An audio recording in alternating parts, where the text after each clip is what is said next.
the average subscriber does not want to have to deal with creating an in-home Wi-Fi network. They don't want to know.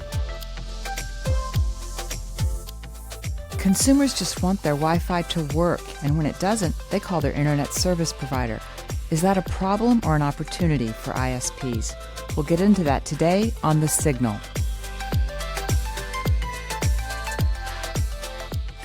Hello, this is Martha DeGrasse here for Wi-Fi Alliance, and this is The Signal, our podcast where we give you the inside track on Wi-Fi. These are meant to be smart conversations with industry leaders. We want to deliver a new perspective on the growing portfolio of Wi-Fi technologies that we see changing the connectivity landscape. In this episode, we'll be talking about the role of Wi-Fi in delivering superior subscriber experiences. And joining us is Bodines Larsen, Regional VP, International Solutions Engineering at Calix. Bo, welcome to The Signal. Thank you very much. Let's start off with a little bit about Calix, what you do, who your solutions are tailored for, and what you're seeing in the market now. Certainly, thank you. So Calix, a company that exists since 1999, so a bit over 20 years old, initially mainly focused on the access side, so delivering FTTH fiber to the home solutions for broadband service providers, and more recently, a couple of years ago, extending those services into the home with a series of products and solutions based on Wi-Fi to enable service providers to actually extend their services into the home of the subscribers. And you were telling me earlier about how that's really the key to collecting and making use of important information that the ISPs can then use to make the subscriber experience a little more meaningful, right? That's correct. I mean, we believe that it's no longer about speeds. Speeds from a subscriber perspective is important the day you decide on an ISP. Who do you want to get your service from? You look at the speed that you can get, and you look at the price. Once you then have the broadband service delivered, speed is still important for, let's say, another 24 hours or so. The time for you to run speed tests in your home and make sure that you get the speed that you think you're paying for. But after that, and once you've created that Wi-Fi network in the home, that's just the foundation, if you will. It's just a network. Now it becomes about experience. What, as a subscriber, can I do with it? And how does it enable me to do the things that I want to do with my broadband access?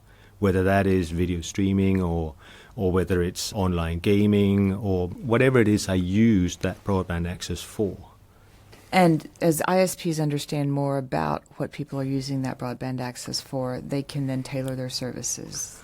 That's the idea. So it starts with the Wi-Fi, and it starts with managed Wi-Fi.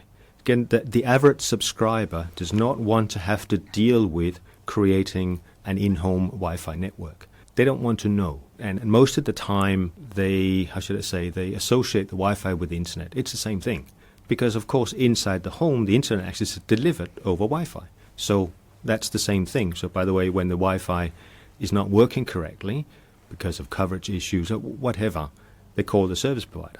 So the service provider have an opportunity to actually manage the in-home Wi-Fi, to extend their services from what is traditionally the service demarcation point, which is your gateway, to be actually the service demarcation point is now every device in the home.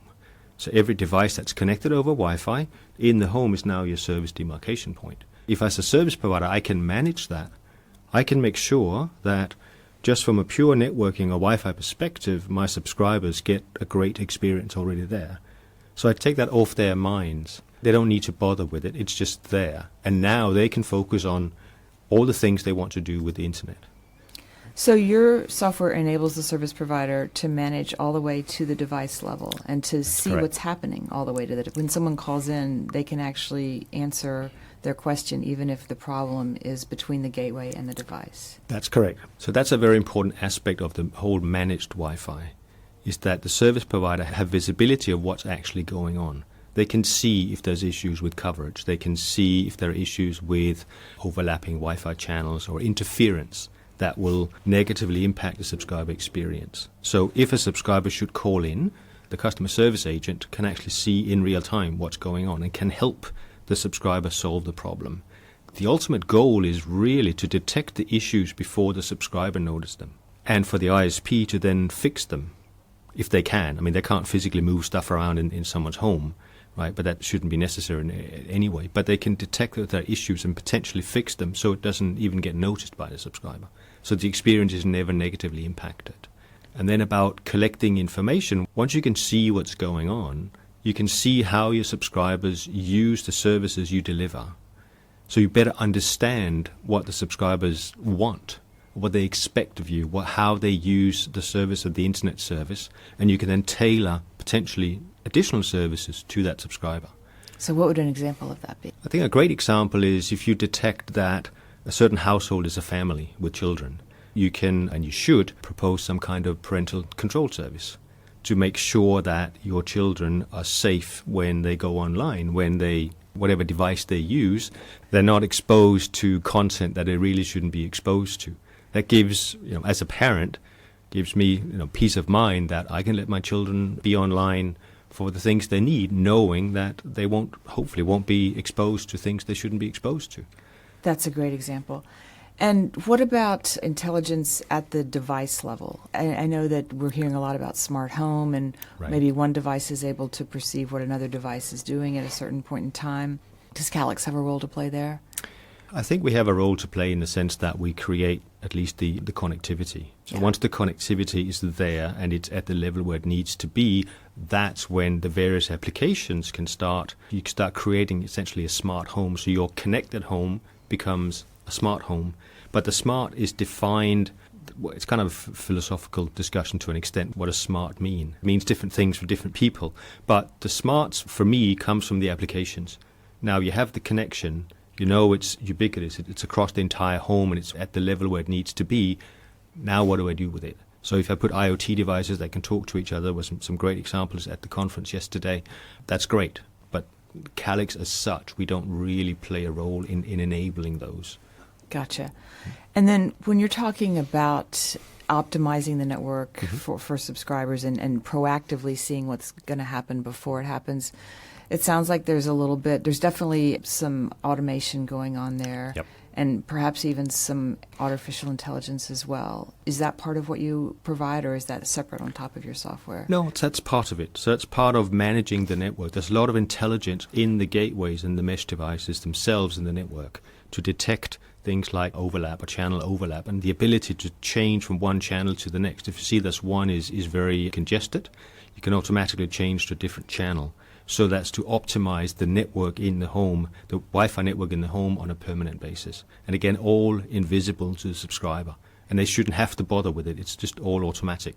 The devices we use band steering and node steering, so you always steer. Your device is always steered to the right frequency, to the right channel, and to the right device, whether it's the gateway itself or mesh devices, so on and so forth. And what does the ISP have to do? Do they have to take action, or is that automated? That's all automated. Excellent. The ISP don't need to do anything, but the ISP can detect that there is still a problem somewhere. Again, you could imagine a subscriber maybe moved a mesh device from one location to another. Mm-hmm. Maybe the location they moved it to is not ideal. Again, we can't move it back, but we could potentially proactively contact a subscriber and say, I noticed that there is a problem. I don't think you have a good experience in this particular area of your house, and I think this is the reason.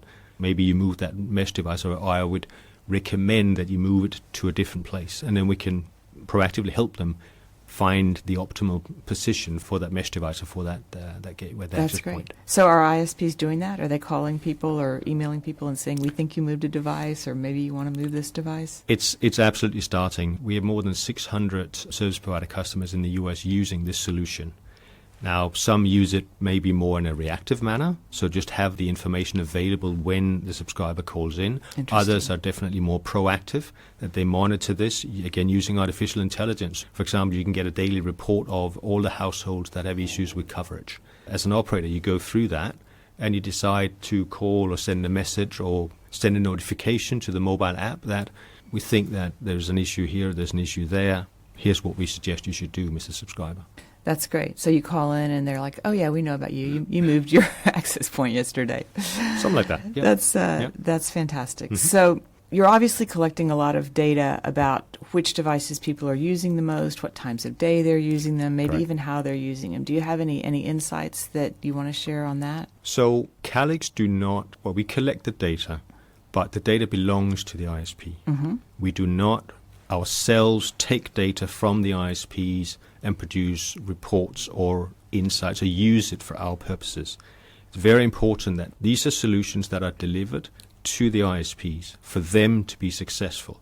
They own the subscriber, they own the data, Calix do not.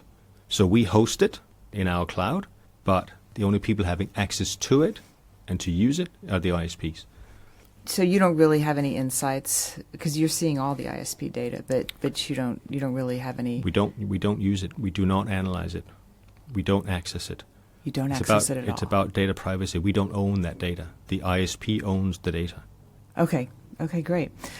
Okay, is Wi-Fi 6 or Wi-Fi 6E having any impact on your business yet? Absolutely. We've been deploying Wi-Fi 6 gateways and access points for more than 3 years. I think we were the first in the market with Wi-Fi 6.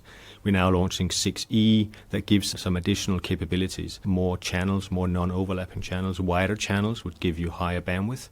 So with Wi-Fi, let's say with the various frequency bands, you now have a capability of creating essentially a more complete or high-performance Wi-Fi network in the home, benefiting from also the 6E and the additional spectrum that's made available. That's great. And what are you hearing from ISPs about Wi-Fi 6?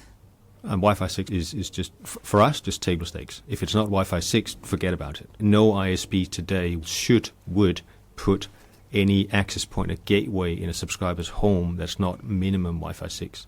No way.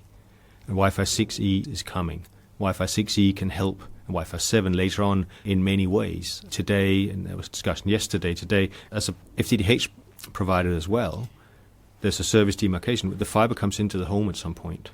That's typically not where the fiber comes in. It's not where you want to put the gateway itself. So today the solution typically is to run a wire to somewhere central in the home where you put the gateway so that you get better Wi-Fi performance. Potentially tomorrow, instead of wiring that, you can use a wireless backhaul using Wi-Fi 6E or Wi-Fi 7.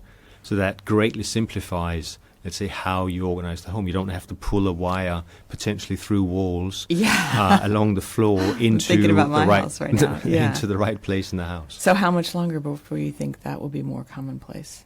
I think it'll be Wi-Fi 7, so I think it's like 2 to 3 years now. Okay, great. And then security is another topic that we should probably talk about. Absolutely. What would you say to end users and ISPs about security trends right now?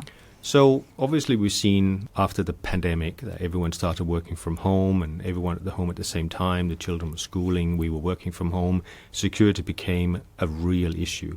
Mind you, it really was before, but probably had a lot less attention to it. Mm-hmm. Now it's absolutely critical. I'd say to the ISPs, what I consider my home is my castle. I protect it. How do I protect stuff that I have in my home? I lock my front door. For cybersecurity or my network, for me, it's the same thing. You want to protect it at the entry point to your home network, which is the Wi-Fi gateway. So again, here ISPs have a great opportunity to provide subscribers peace of mind, knowing that they can do all the great things they want to do on the internet and be protected, but delivering some sort of security service right on the gateway. So the gateway essentially scans incoming and outgoing traffic for, let's just call it generally malicious traffic, malware, viruses, whatever that is. So again, I don't need to rely on endpoint security. So I don't need to load all sorts of protections on my children's phones, my own phones, your PCs, your tablets, so on and so forth. You essentially protect the entry point to your network so that everything that's connected to your network is protected by that security measure or solution that runs on the gateway itself. Do you provide a security solution? We do, absolutely. We provide a security solution to the service providers. Calix do not sell to end users. We only sell to service providers. We enable the service providers to be successful. Or we enable the service providers to deliver more services to the subscriber. I spoke about it yesterday. The risk if they don't do that is they'll be reduced to a dumb pipe provider. Because these services, if I wanted to as a subscriber, I can get from many other sources. Here's an opportunity for the ISPs to improve, let's say, the services they provide to the subscriber and play a role in that whole making sure the subscriber has a great experience. Right. And I think, from a subscriber's point of view, many of us also think, well, our device is our castle too. We've got everything on this device, and I want this device to be secure. So are subscribers willing to pay their ISP extra for security on the gateway, or is that something that the ISP just has to sort of eat that cost? I think it depends. I think some absolutely are. We have service provider customers who provide it as a bundle. Right? They're not actually charging for it explicitly. The advantage for them is typically they reduce churn, because now as a subscriber, I perceive these services I get from my service provider as great services that I can't live without, which means I won't, even if the next one comes in and say, hey, Bo, I can give you a better connection for $5 less per month. Why would I? Because I'm going to lose all of these things that I value, the security, the parental controls, so on and so forth. Right. So I think there are various business models. One isn't better than another. It really all depends on, I guess, your market and how the ISP goes to market. Right. But you're helping the ISP associate themselves with something beyond just connectivity, things that people value, and they aren't quite sure how to get them any other way, so they're going to stick with that ISP. Absolutely. That's the idea. Great. Absolutely. All right. Bo Larsen, Regional VP, International Solutions Engineering at Calix. Thank you so much for being here on The Signal. Thank you very much for having me. It's a pleasure. And that is our show. As always, you can check the show notes for links to other resources we discussed today. And for all things Wi-Fi, visit y-fi.org. That's the Wi-Fi Alliance. You can also find links to other episodes of this podcast here. Our podcast is also available on Google, Amazon, and Spotify. Thank you so much for joining us on The Signal. Please join us next time.